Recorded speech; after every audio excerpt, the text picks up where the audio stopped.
പ്രതീഷ്, ഇപ്പോൾ മന്ത്രി തന്നെ വിശദീകരിക്കുന്നുണ്ട് എന്തുകൊണ്ടാണ് ഇത്തരത്തിലൊരു തീരുമാനം തിരക്കിട്ടെടുത്തത് എന്ന്. അത് കേരള സിലബസിൽ ഉൾപ്പെടെ പഠിക്കുന്ന കുട്ടികൾക്ക് സഹായകരമാകുന്ന രീതിയിൽ എന്നാണ് മന്ത്രി ഇപ്പോഴും വിശദീകരിക്കുന്നത്. പക്ഷേ കോടതിക്ക് മുൻപിൽ കോടതി ഉന്നയിച്ച ചില ചോദ്യങ്ങൾ ഉൾപ്പെടെയുണ്ട്. പക്ഷേ ഇതിപ്പോൾ ഈ നിരവധി കുട്ടികളെ പ്രതിസന്ധിയിലാക്കിയ ഒരു പശ്ചാത്തലം കൂടിയുണ്ടല്ലോ പ്രതീഷ്, എന്തൊക്കെയാണ് വിവരങ്ങൾ? ഉന്മേഷ, കീം പ്രവേശന പരീക്ഷാ ഫലവുമായി ബന്ധപ്പെട്ടുള്ള സർക്കാർ തീരുമാനം സതുദ്ദേശപരമെന്ന് മന്ത്രി വിശദീകരിക്കുമ്പോഴും നിരവധി വിദ്യാർത്ഥികളാണ് ഇപ്പോഴും ആശങ്കയിൽ തുടരുന്നത്.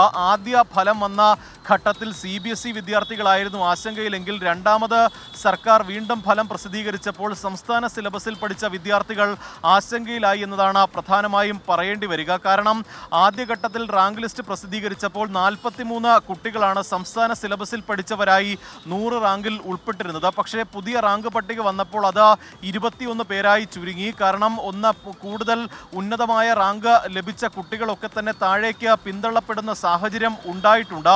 ഇതിൽ സർക്കാർ ഒരു കൃത്യമായൊരു പഠനം ഈ വിഷയത്തിൽ നടത്താതെ തിടുക്കപ്പെട്ടൊരു തീരുമാനമെടുത്തതാണ് ഈ പ്രതിസന്ധിക്കും ആശയക്കുഴപ്പത്തിനും കാരണമെന്നതാണ് പ്രധാനമായും പറയാൻ കഴിയുന്ന കാര്യം. കാരണം ആദ്യ റാങ്ക് ലിസ്റ്റ് പ്രസിദ്ധീകരിക്കുന്ന ഘട്ടത്തിൽ 1-ാം റാങ്ക് ലഭിച്ചിരുന്ന കുട്ടി ഇപ്പോൾ 7-ാം റാങ്കിലേക്ക് തഴയപ്പെട്ടു. അന്ന് 5-ാം റാങ്ക് ലഭിച്ചിരുന്ന കുട്ടിക്കാണ് ഇന്നലെ പ്രസിദ്ധീകരിച്ച റാങ്ക് ലിസ്റ്റിൽ 1-ാം റാങ്ക് ലഭിച്ചിരിക്കുന്നത്. അങ്ങനെ വിദ്യാർത്ഥികളെ സംബന്ധിച്ച് വലിയ ആശങ്കയുണ്ടാക്കുന്നുണ്ട്.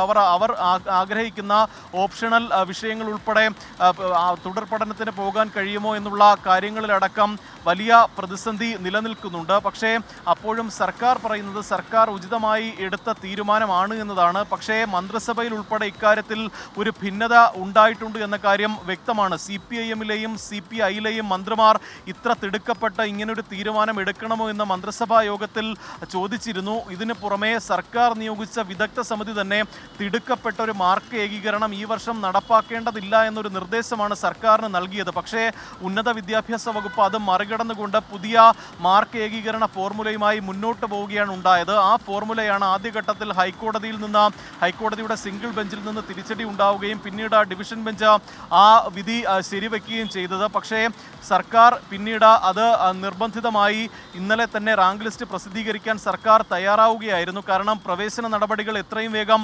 പൂർത്തീകരിക്കേണ്ടതുണ്ട്. ഓഗസ്റ്റ് 2-ാം ആഴ്ചയോടുകൂടി പ്രവേശന നടപടികൾ പൂർത്തീകരിക്കണം. അതുകൊണ്ടാണ് സുപ്രീം കോടതിയിൽ അപ്പീൽ പോകാതെ ഇന്നലെ രാത്രി വൈകി മാർക്ക് ലിസ്റ്റ് പ്രസിദ്ധീകരിച്ചത്. ഇനി ഏതെങ്കിലും തരത്തിൽ വിദ്യാർത്ഥികൾ നിയമ നടപടികളുമായി മുന്നോട്ട് പോയാൽ അത് വീണ്ടും നിയമക്കുരുക്കിലേക്ക് പോകും. അങ്ങനെയെങ്കിൽ ഈ പ്രവേശന നടപടികളെ ആകെ ബാധിക്കുന്നൊരു സാഹചര്യമായിരിക്കും ഉണ്ടാവുന്നത്. എന്തായാലും പുതിയ ഈ പ്രവേശന പരീക്ഷ ഫലമനുസരിച്ചുള്ള പ്രവേശന നടപടികൾ തുടങ്ങിക്കഴിഞ്ഞു.